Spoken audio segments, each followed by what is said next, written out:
Hello friends, welcome again. हमने अप्रैल 2024 में Adani Topcon 5 kilowatt solar system install करवाया था एंड हमारे पास इस प्लांट के समर, मॉनसून एंड विंटर के जनरेशन डेटा आ चुके हैं। तो चलिए देखते हैं इस 5 किलोवाट सोलर सिस्टम ने विंटर में कितने यूनिट जनरेट किए हैं एंड इसे बाकी सीजन के साथ कंपेयर भी कर लेते हैं और ये ऑन ग्रिड सोलर रूफटॉप साल में कितनी बिजली की बचत करता है। So let's start. तो इस विंटर दिसंबर में इसने 575 यूनिट जनरेट किए हैं, ये आप ग्राफ में देख सकते हैं। इस पूरे मंथ में मैक्स इतने 26 यूनिट जनरेट किए हैं एंड पीक मिली है 4। 575 यूनिट से ज्यादा जनरेट हुआ होता, पर इस मंथ में कुछ छोटी मोटी प्रॉब्लम आ गई थी, जैसे कि ये डेट 5 को लाइट नहीं थी और डेट 10 को ग्रिड की वजह से घर में वोल्टेज हाई एंड लो हो रहे थे। इसकी वजह से इन्वर्टर में रेड इंडिकेटर ब्लिंक कर रहा था एंड ये बार बार ऑन होने की कोशिश कर रहा था। मैंने घर में चेक किया तो बल्ब भी ज्यादातर फ्लिकरिंग हो रहे थे। फिर मैंने इलेक्ट्रिसिटी बोर्ड में कंप्लेन की, उन्होंने बताया कि ग्रिड में थोड़ा वर्क चल रहा है, इसकी वजह से वोल्टेज थोड़ी देर बाद नॉर्मल हो जाएंगे। फिर बाद में मैंने वेंडर से कांटेक्ट किया तो उन्होंने बताया कि ये एक नॉर्मल कंडीशन है, ग्रिड के वोल्टेज नॉर्मल होने पर इन्वर्टर ऑन हो जाएगा। तो अगर इन फ्यूचर आपके साथ भी ऐसा होता है तो आपको ये जो सोलर एमसीबी लगी हुई है उसे बंद कर देना है। जब वोल्टेज सही हो जाएंगे तब इसे ऑन कर सकते हैं। हाई लो वोल्टेज आप मल्टीमीटर से चेक कर सकते हैं, पर हर किसी के पास मल्टीमीटर नहीं होता, तो सिंपली बल्ब के फ्लिकरिंग का बंद होने का वेट करें। हाई वोल्टेज को हल्के में नहीं लेना चाहिए। पिछली बार मेरा इन्वर्टर खराब हो गया था और के सोलर वालों ने उसे रिप्लेस भी कर दिया था, पर आज तक उसका रीजन पता नहीं चला है। पर हाँ, आप कुछ सावधानियां जरूर रख सकते हैं, जैसे कि सोलर की अर्थिंग। मानसून के बाद हमें खुद ही से पानी देना पड़ेगा। 1 फीट के कुछ इस प्रकार से आप पाइप लगा सकते हैं और 15 दिन या तो फिर महीने में एक बार इसे पानी दे सकते हैं, जिससे आपका अर्थिंग प्रॉपर वर्क करता रहे। तो जो भी हाई वोल्टेज होंगे वो सीधा जमीन में चले जाएंगे। तो दिसंबर में ये 2 दिन खराब गए। पैनल क्लीन की मैंने 8 दिसंबर को और 9 दिसंबर को जनरेशन मिला 26 यूनिट, जो इस मंथ का मैक्स पावर जनरेशन था।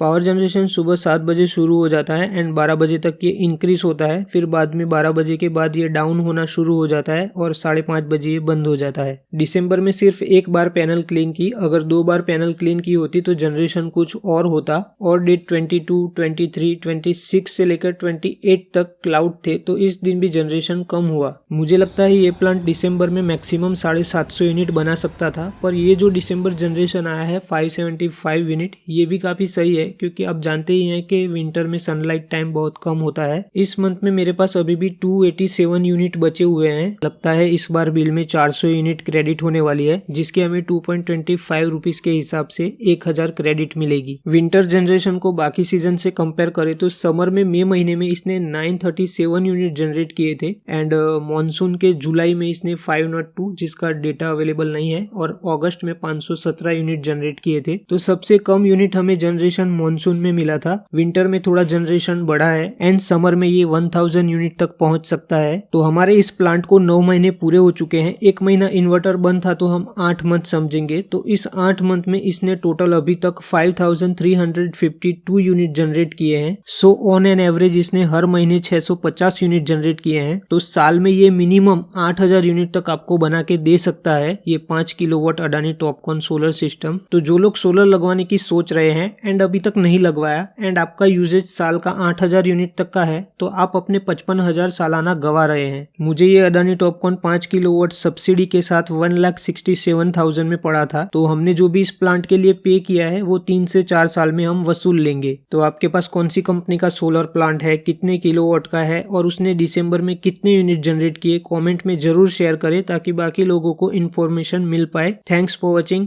मिलते हैं अगली वीडियो में। बाय।